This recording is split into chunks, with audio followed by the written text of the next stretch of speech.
پرانے زمانے کی بات ہے، ایک تاجر تجارت کی غرض سے بغداد پہنچا۔ پچھلے وقتوں میں تجارت کا یہ قانون تھا کہ تاجر جس ملک میں تجارت کرنے جاتا، سب سے پہلے وہاں کے بادشاہ سے ملاقات کرتا، اپنا سارا سامان تجارت دکھاتا اور اس کی خوبیوں اور انفرادیت سے آگاہ کرتا تھا۔ چنانچہ اس تاجر کو بھی بغداد پہنچنے کے بعد بادشاہ کے دربار میں پیش کر دیا گیا۔ تاجر نے بادشاہ کے حضور تحائف پیش کیے، پھر مال تجارت نکالا اور ایک ایک چیز کی خوبی بیان کرتے ہوئے دکھانے لگا۔ حضور، یہ پانی سے چلنے والی گھڑی ہے جو میں نے یونان سے خریدی ہے، یہ قالین ہے جو میں نے ایران سے خریدا ہے اور یہ خالص ریشم کے تار سے بنا ہے۔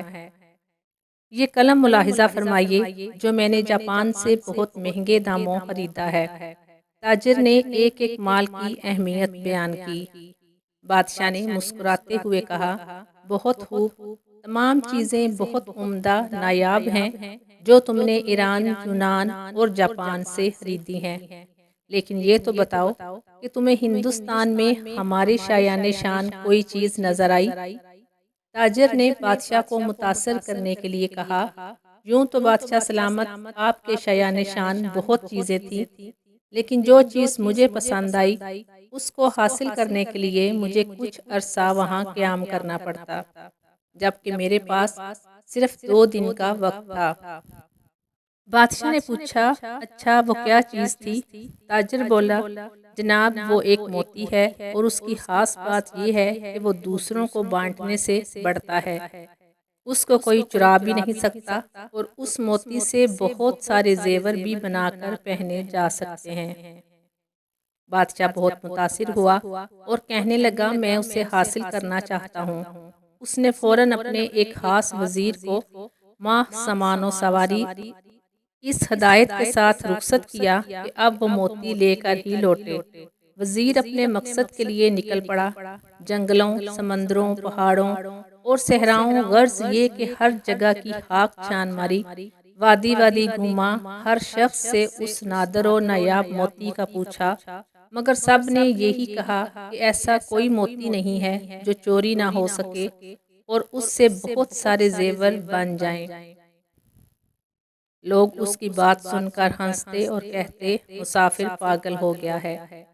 یوں ہی مہینوں بیت گئے، نا امیدی کے سائے گہرے ہونے لگے، لیکن بادشاہ کے سامنے ناکام لوٹنے کا خوف اس کو چین نہیں لینے دے رہا تھا۔ وزیر نے ہر ممکن کوشش کر لی کہ ایسا موتی مل جائے، لیکن یہ نہ ملا، سو اس نے واپسی کا ارادہ کر لیا۔ وزیر اپنی ناکامی پر زاروں قطار روتا ہوا جنگل سے گزر رہا تھا۔ رات کافی ہو چکی تھی اور وزیر بہت تھک بھی گیا تھا اور ایک درخت کے پاس آرام کے ارادے سے لیٹا ہی تھا کہ اسی لمحے ایک روشنی اپنی جانب بڑھتی ہوئی نظر آئی۔ پہلے تو وزیر ڈر گیا، مگر پھر ایک آواز نے اس کو حوصلہ دیا، ارے نوجوان، ڈرو مت، میں اچھی پری ہوں، بتا تیرے ساتھ کیا مسئلہ ہے؟ تو مدتوں کا تھکا ہوا مسافر معلوم ہوتا ہے، بتا میں تیری کیا مدد کروں؟ وزیر نے اپنی داستان کہہ سنائی کہ اسے جس موتی کی تلاش تھی وہ کہیں نہیں ملا۔ اب اچھی پری وزیر کے سامنے آ چکی تھی اور وہ وزیر کی بات سن کر بے ساختہ ہنسنے لگی۔ پھر بولی، افسوس کہ تو نے عقل سے کام نہ لیا اور محض ایک موتی کی تلاش میں مہینوں مارا مارا پھرتا رہا۔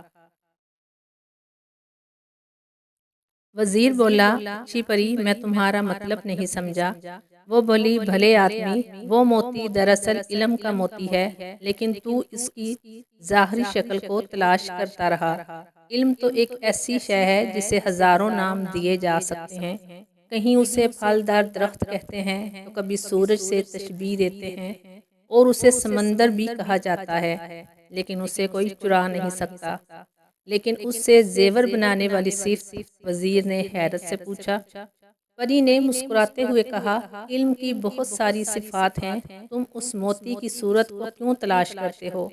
یاد رکھو، ہر شے کی تاثیر کا تعلق اس کے نام سے نہیں بلکہ اس کے اندرونی خوبیوں سے ہوتا ہے۔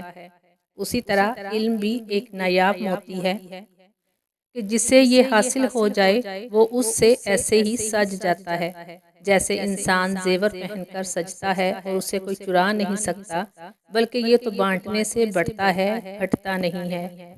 وزیر بڑے غور سے پری کی بات سن رہا تھا اور بالآخر اس بات کا قائل ہو گیا کہ واقعی علم ایک ایسا موتی ہے کہ جس کے پاس ہو وہ دراصل دنیا کے سب سے قیمتی زیور کا مالک بن جاتا ہے۔